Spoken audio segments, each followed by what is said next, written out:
Screen share हो रही है? Yes sir. देखिए, मैं लास्ट टाइम ट्यूट क्लास में मैं एक ड्राफ्ट ट्यूब ग्रुप 3-4 के साथ ड्राफ्ट ट्यूब डिस्कस करना चाह रहा था एंड वो मैं डिस्कस नहीं कर पाया। तो चूंकि वो एक टॉपिक अच्छा टॉपिक है, वो बताना जरूरी हो जाता है कि ड्राफ्ट ट्यूब किस लिए यूज की जाती है।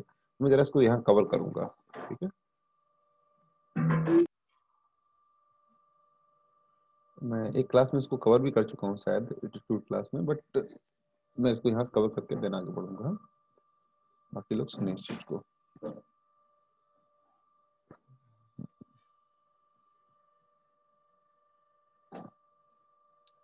आज शाम को मैं एक एक्स्ट्रा क्लास आप लोगों के लिए लगा रहा हूँ, ठीक है।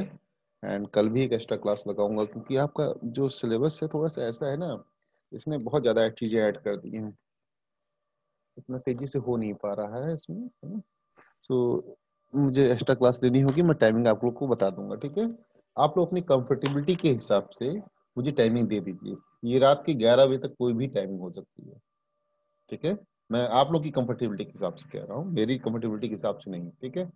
आप लोग मुझे बता दीजिए कि किस टाइम आप एक क्लास रखना चाहेंगे। मैं 3-1, 3-2, 3-3, 3-4 तीनों को उस टाइमिंग पे बुलाऊंगा, है ना। आप लोग डिस्कस करके मुझे बता दीजिएगा। ये कोशिश करिएगा कि रात के 9 बजे तक आप क्लास को आप लोग बता दीजिए कि किस टाइम में आप लोग कंफर्टेबल हैं। मैं क्लास के रात के 9 बजे तक कोई भी क्लास आपकी रख दूंगा, ठीक है। मैं 1-1.5 घंटे की क्लास लूंगा आपकी आज, और 1-1.5 घंटे की क्लास कल भी लूंगा, एक्स्ट्रा क्लास, ठीक है। तो मुझे मैसेज में डाल दीजिएगा आप लोग कि आप किस टाइमिंग में कंफर्टेबल हैं।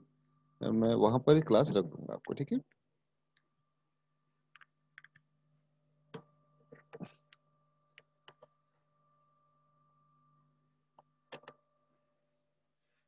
राइट।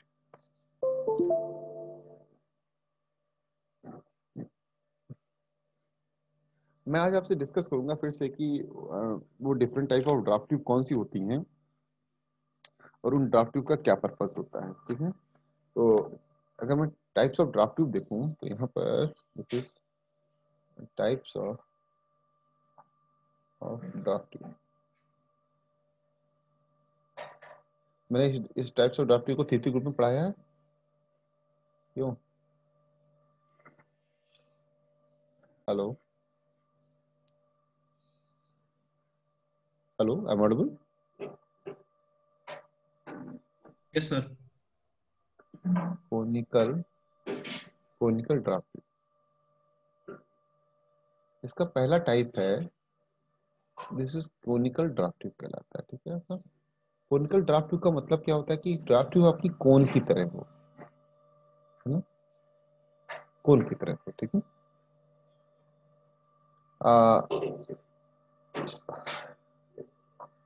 आई थिंक मैं आपसे शायद मैं लास्ट टाइम जो डिस्कस कर रहा था आपसे, वो एक टॉपिक थोड़ा सा मुझे स्ट्राइक कर रहा है कि शायद कुछ रह गया था उसमें। मैं आपसे ड्राफ्ट ट्यूब थ्योरी पढ़ा रहा था, है ना, राइट? क्यों, लास्ट टॉपिक वही था ना? सर यही बता रहे थे कोनिकल ड्राफ्ट ट्यूब और एक यस और सर। एक ड्राफ्ट ट्यूब एफिशिएंसी पढ़ाई थी? No sir. हाँ, नो सर। वही रह गया, नो सर। वही रह गया आपका। वही मुझे दिमाग में स्ट्राइक कर रहा है कि मैं इस ग्रुप में कुछ पढ़ाना चाह रहा था ऐसा। ठीक, कोई बात नहीं, मैं पहले उसको खत्म कर देता हूँ क्योंकि वो इम्पोर्टेंट है। This is draft tube efficiency. Draft tube का एफिशिएंसी का मतलब क्या होता है कि ड्राफ्ट ट्यूब आप जो आपकी फाइनल इक्वेशन बनी थी वो क्या बनी थी? फाइनल इक्वेशन क्या बनी थी, मैं फाइनल इक्वेशन से डिस्कस करना चाहूंगा। This is P1 upon rho g is equal to, मैंने बताया था, that is PA upon rho g, ठीक है, माइनस HS, ठीक है, minus V1 square upon 2G minus this is V1 square upon 2G minus V2 square upon 2G minus HF। ये equation बताई थी मैंने ना। और मैंने बताया था यहाँ पर बताया था मैंने कि ये वैल्यू 0 भी हो सकती है, ये वैल्यू 10.3 भी हो सकती है ना। ये मैंने बच्ची बताई थी, है ना। यहाँ पर एक चीज ध्यान दीजिएगा, सर मैंने बताया था इसको 10.3 कैसे कन्वर्ट करते हैं, ठीक है। यहाँ पर एक चीज ध्यान रखिएगा आप लोग कि जैसे कि एटमॉस्फेरिक प्रेशर की वैल्यू 0 कब लेते हैं। मैं आपसे कह दूं कि जैसे आप एक एक्सपेरिमेंट कर रहे हैं और ये एटमॉस्फेरिक प्रेशर पे ही कर रहे हैं, तो एटमॉस्फेरिक प्रेशर पे सारे अगर चीजें एटमॉस्फेरिक प्रेशर है तो एटमॉस्फेरिक प्रेशर को रेफरेंस दिया जा सकता है ना, इसकी वैल्यू को जीरो रखा जा सकता है। अगर जीरो रखा जा रहा है तो वो कैसे प्रेशर दिया होता है, वो जैसे ये प्रेशर कहा जाएगा आपसे, ये वाला प्रेशर, ठीक है। अगर ये प्रेशर कहा जा रहा है P1 upon ρg is the pressure eight inlet, क्योंकि 1 दिया गया वहां पर, इनलेट ऑफ ड्राफ्ट ट्यूब, ठीक है, या एग्जिट ऑफ द टरबाइन या इनलेट ऑफ ड्राफ्ट ट्यूब, दोनों सेम ही चीज है वहां पर। मैं आपसे कह दूं कि यहाँ पर प्रेशर कितना है, तो यहाँ का प्रेशर दिया होगा कि the pressure at P1 upon ρg at inlet of draft tube, that is exit of turbine, that is 2.5 metre of water vacuum दिया गया। इसका मतलब क्या हो गया, इसका मतलब हो गया हम इसको लिख सकते हैं P1 upon ρg is equal to -2.5। ध्यान दीजिएगा ये न्यूमेरिकल बड़ा इंपॉर्टेंट रहता है। 2.5 आप लिख सकते हैं, इसका मतलब ये हो गया 2.5 मीटर ऑफ वाटर वैक्यूम। और इस केस में जो Pa अपॉन ρg की वैल्यू होगी, ध्यान दीजिएगा इसकी वैल्यू को जीरो लिया गया होगा, ठीक है। जब वैक्यूम के टर्म में कहे वो, या वो गेज प्रेशर के टर्म में कहे, तो क्या हो जाएगा, सीधा कह देगा 2.5 मीटर ऑफ वाटर, तो कहे इसका मतलब कि वैक्यूम नहीं जोड़ रहा है यहाँ सब, इसका मतलब वो गेज प्रेशर की बात कर रहा है, ठीक है। अगर है कहीं पर तो उसकी बात करूंगा। अगर वो ये कह दे कि P1 upon ρg is equal to 2.5 metre of water absolute,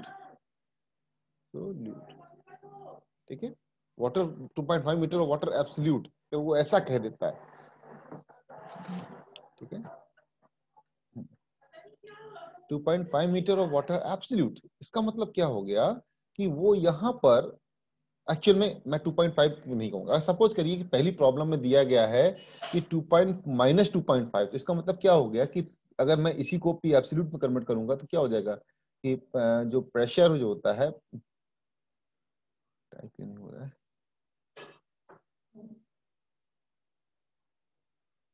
P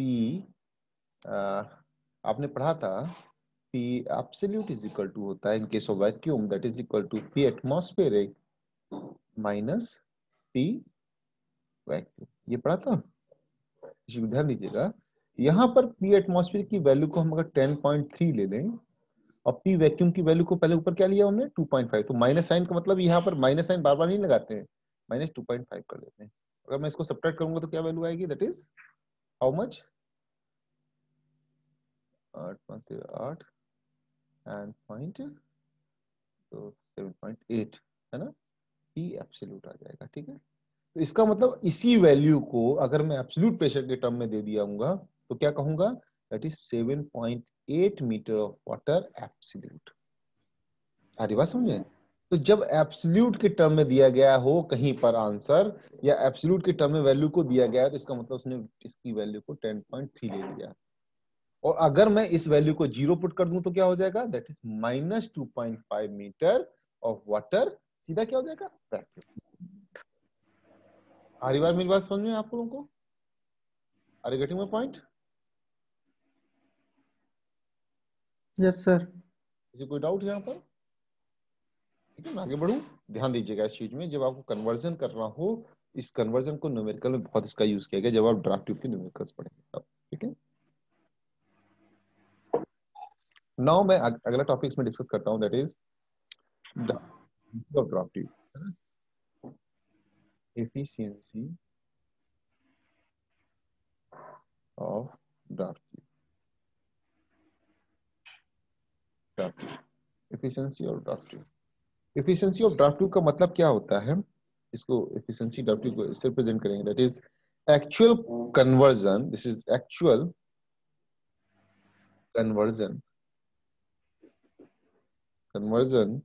of kinetic head into pressure head, of kinetic head into pressure head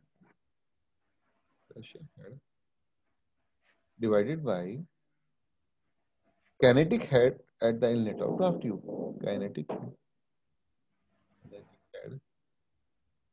at the inlet of draft tube, ठीक है। इसका क्या मतलब हुआ, इसका मतलब हुआ कि क्या ड्राफ्ट ट्यूब का काम क्या होता है, ड्राफ्ट ट्यूब का काम होता है, वर्क होता है कि काइनेटिक हेड को प्रेशर हेड में कन्वर्ट करना। क्योंकि एग्जिट पे काइनेटिक हेड बहुत ज्यादा है, जिसकी वजह से प्रेशर ड्रॉप हो जा रहा है। हमें प्रेशर को बढ़ाना है, यही तो इसका आउटपुट है। एफिशिएंसी हमेशा क्या होती है, आउटपुट पर इनपुट होता है। तो आउटपुट तो यही हो कहलाएगा आपका कि काइनेटिक हेड को प्रेशर में करो, तो यही तो इसका आउटपुट कहलाएगा। और इनपुट क्या होगा हमेशा, इनपुट हमेशा उसका क्या होगा कि ड्राफ्ट ट्यूब के केस में इनपुट क्या होगा, दैट इज सिर्फ और सिर्फ काइनेटिक एनर्जी, राइट। तो हम इसको क्या कह सकते हैं, इस वैल्यू को हम इस फॉर्म में भी लिख सकते हैं, this is v1 square upon 2g minus v2 square upon 2g, क्या हुआ, minus h upon this is v1 square upon 2। इस फॉर्मूले को आप लोग याद रखिएगा, ठीक है, in case of efficiency of draft tube निकालने को कहा जाए।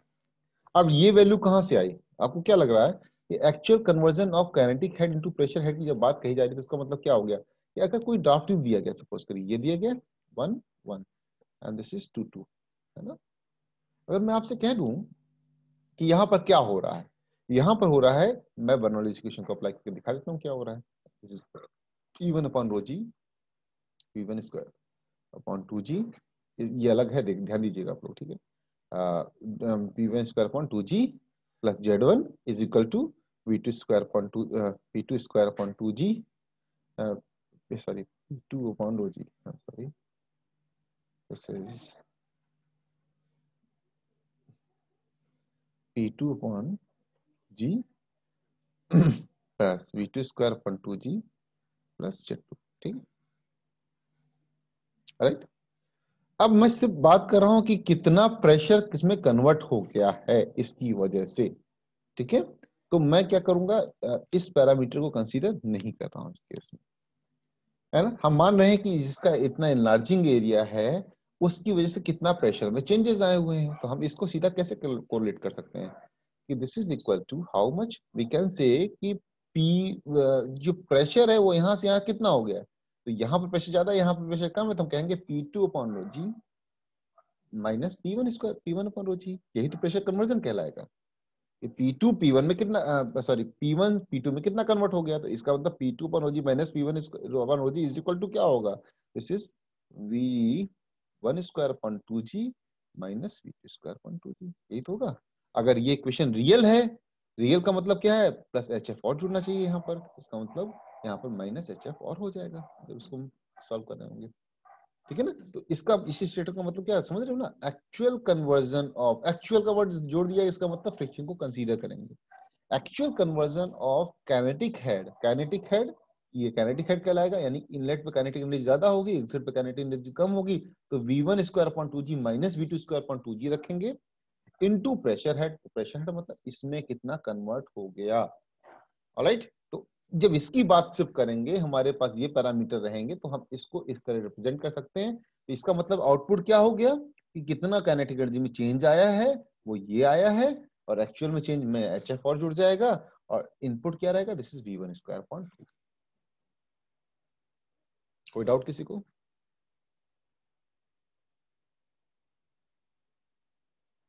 आगे बढ़े।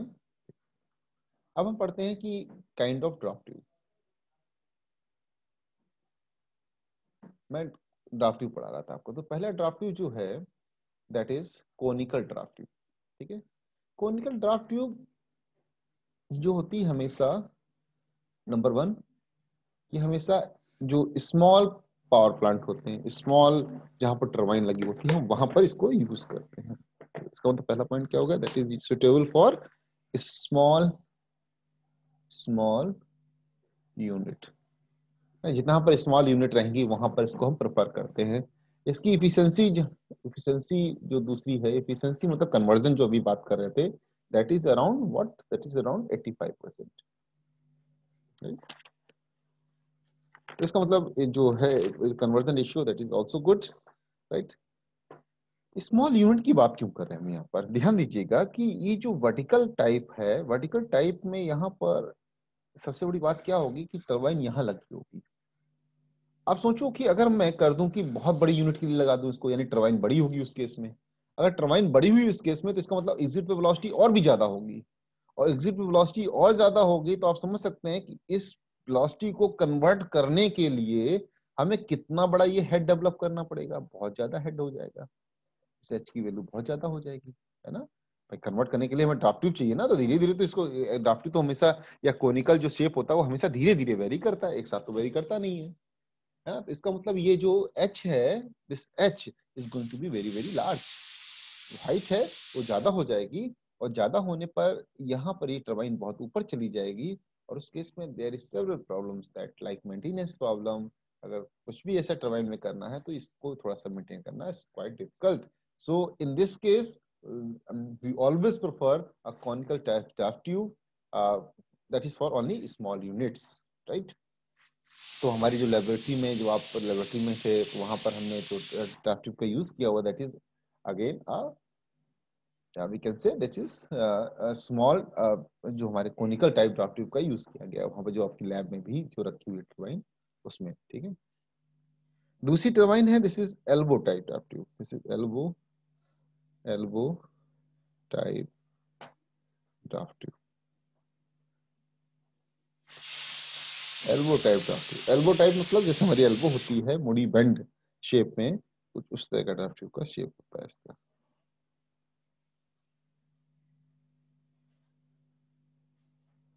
Like that.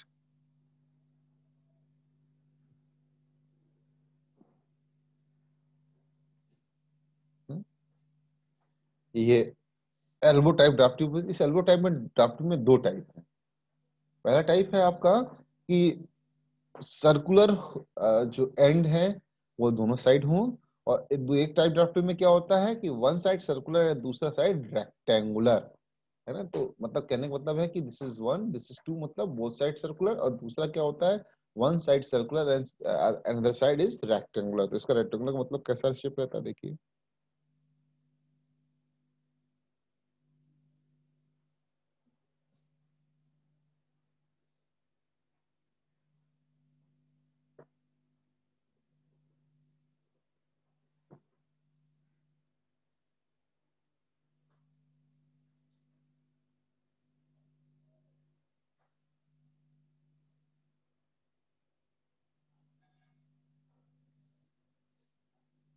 This shape is like that.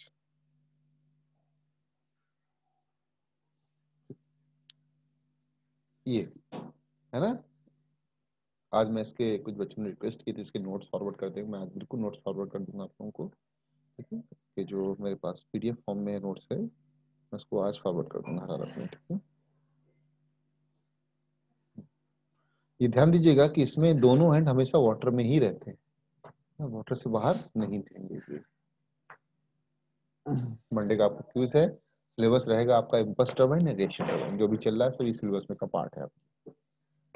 अब यहाँ पर ये क्या दिख रहा है आपको, this is rectangular section,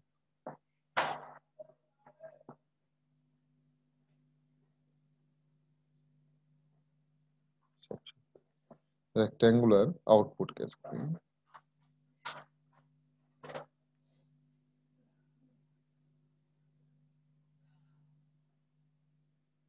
rectangular section, ठीक है। एक चीज ध्यान देने वाली यहाँ पर है कि इस वाली ड्राफ्ट ट्यूब में एक प्रॉब्लम है। इस वाली ड्राफ्ट ट्यूब में क्या प्रॉब्लम है कि यहाँ पर ये वर्टिकल है, तो वर्टिकल में क्या हो सकता है कि कुछ बाहर से एयर के बबल्स हैं, वो यहाँ पर क्रिएट हो आ सकते हैं, ट्रैप हो सकते हैं यहाँ पर, इसके अंदर बाहर से एयर के कुछ भी गैसियस बबल्स, में एयर नहीं कहूंगा, कोई भी गैसियस है, तमाम तरह की गैसेस हर जगह क्रिएट होती रहती हैं, वो गैस यहाँ पर ट्रैप हो सकती है, क्योंकि वह गैस जो है आसानी से आ, इसको इनका शेप में एंटर कर सकती है, और यहाँ पर आपकी बबल्स फॉर्म बना देगी। तो अगर यहाँ पर कोई भी बबल शेप बनता है तो it will promote the problem of cavitation, है ना। कैविटेशन भी आप डिस्कस करेंगे फिलहाल, but bubbles is the cause of cavitation as well as low flow rate, है ना। गैस जो होती है वो एफिशिएंसी को ड्रॉप करती है। मैं एक स्टेटमेंट को दे रहा हूँ आपको, ये स्टेटमेंट कोई मैं कहूँ कि फ्लो रेट को डाउन करती है, कैसे बताइए, कोई आइडिया किसी को।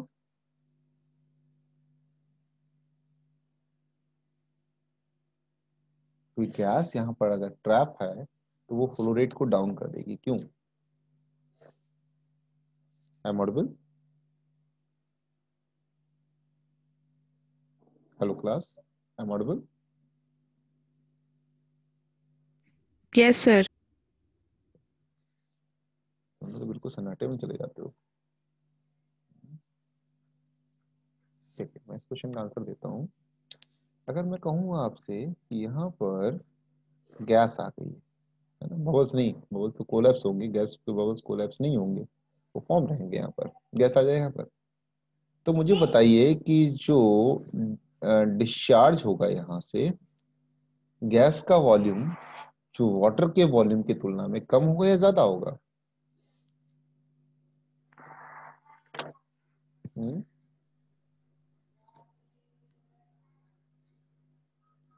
नहीं, क्वेश्चन समझ में आया? मैं पूछ रहा हूँ कि यहाँ पर जो गैस के बबल्स आ जाएंगे वो क्या करेंगे। मैं चलो क्वेश्चन आंसर पे आता हूँ, ये नहीं लगता आप लोगों को समझ में आ रहा है ये।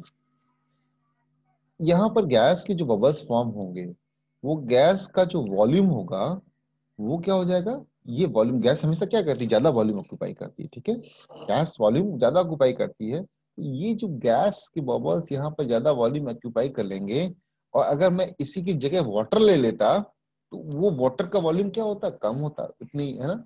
इसका मतलब है कि जो गैसियस वॉल्यूम यहाँ पर जो ऑक्यूपाई कर रहा है स्पेस, ये जो एक्चुअल जो डिस्चार्ज होना चाहिए, जो हम मानते हैं एक्चुअल डिस्चार्ज जिस अमाउंट में होना चाहिए, वो गैस उस अमाउंट